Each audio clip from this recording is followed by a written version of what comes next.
Yang Anda lihat ini adalah penumpukan penumpang di Stasiun Pasar Senen, Jakarta Pusat imbas tabrakan kereta di Stasiun Bekasi Timur, Jawa Barat.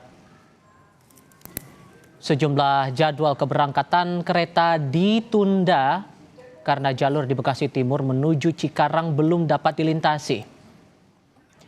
Penumpang berharap bisa mendapat kepastian jadwal keberangkatan kereta.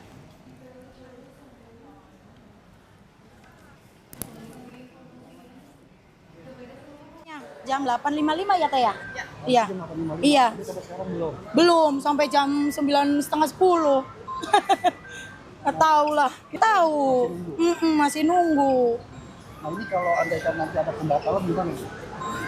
Ya kalau misalkan ada pembatalan secepat mungkin lah biar kita nggak amplang-kumplung.